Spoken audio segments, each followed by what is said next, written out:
AP CM చంద్రబాబుతో నేడు deputy CM Pawan Kalyan భేటీ కాబోతున్నారు. మధ్యాహ్నం 1 గంటకు చంద్రబాబును ఆయన నివాసంలో కలుస్తారు పవన్ కళ్యాణ్. గంటన్నర పాటు ఈ సమావేశం జరుగుతుందని తెలుస్తోంది. కాకినాడ పోర్టు వ్యవహారంతో పాటు పలు ఇతర అంశాలపై చర్చ జరగనుంది. కాకినాడ పోర్టు నుంచి బియ్యం అక్రమ రవాణాపై పవన్ సీరియస్ గా ఉన్నారు. అంతకుముందు సోషల్ మీడియాలో పోస్టులపై కూడా పవన్ అసంతృప్తిని వ్యక్తం చేశారు. ఈ టైంలో ఇద్దరి భేటీ ఆసక్తిని కలిగిస్తోంది.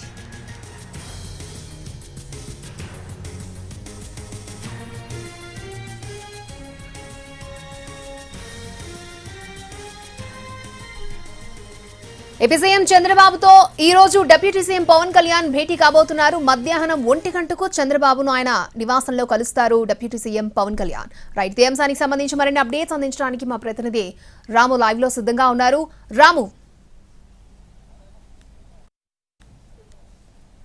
అక్షయ, అయితే మరికొద్దిసేపట్లో 1 గంట నుంచి 2:30 వరకు కూడా పవన్ కళ్యాణ్ అలాగే చంద్రబాబు ఇద్దరు కూడా సమావేశం కానున్నారు. చంద్రబాబు నివాసంలో జరగనున్న ఈ భేటీలో ప్రత్యేకంగా ఇప్పటి వరకు కాకినాడ పోర్టుకు సంబంధించి ఏవైతే కనుక్కున్నారో 640 టన్నుల బియ్యం ఏదైతే కనిపించిందని చెప్పి కలెక్టర్ చెప్పడం, అలాగే ఇంతకు ముందు కూడా 1000 టన్నుల పీడిఎస్ రైస్ ను కూడా కనుక్కున్నామని చెప్పేసి ఇప్పటికే మంత్రి కూడా చెప్పిన నేపథ్యంలో దీనికి సంబంధించి సీఎం చంద్రబాబు వద్ద కొంతవరకు చర్చ జరిగేటటువంటి అవకాశం అయితే కనిపిస్తుంది. ఇంకొక పక్కన రాజ్యసభ సభ్యుల విషయం కూడా ఇక్కడ చర్చకు వచ్చే అవకాశం కనిపిస్తుందని అయితే తెలుస్తుంది. అయితే ఇప్పటికే నాగబాబును రాజ్యసభకు పంపించాలి అనే అంశం మీద ఇప్పటికే కేంద్ర అధిష్టానంతో కూడా కొంతవరకు పవన్ కళ్యాణ్ భేటీ అయి మాట్లాడినటువంటి పరిస్థితుల్లో ఇప్పుడు చంద్రబాబు వద్ద కూడా దీనికి సంబంధించినటువంటి పూర్తి స్థాయి చర్చ అయితే జరిగేటటువంటి అవకాశం అయితే కనిపిస్తుంది.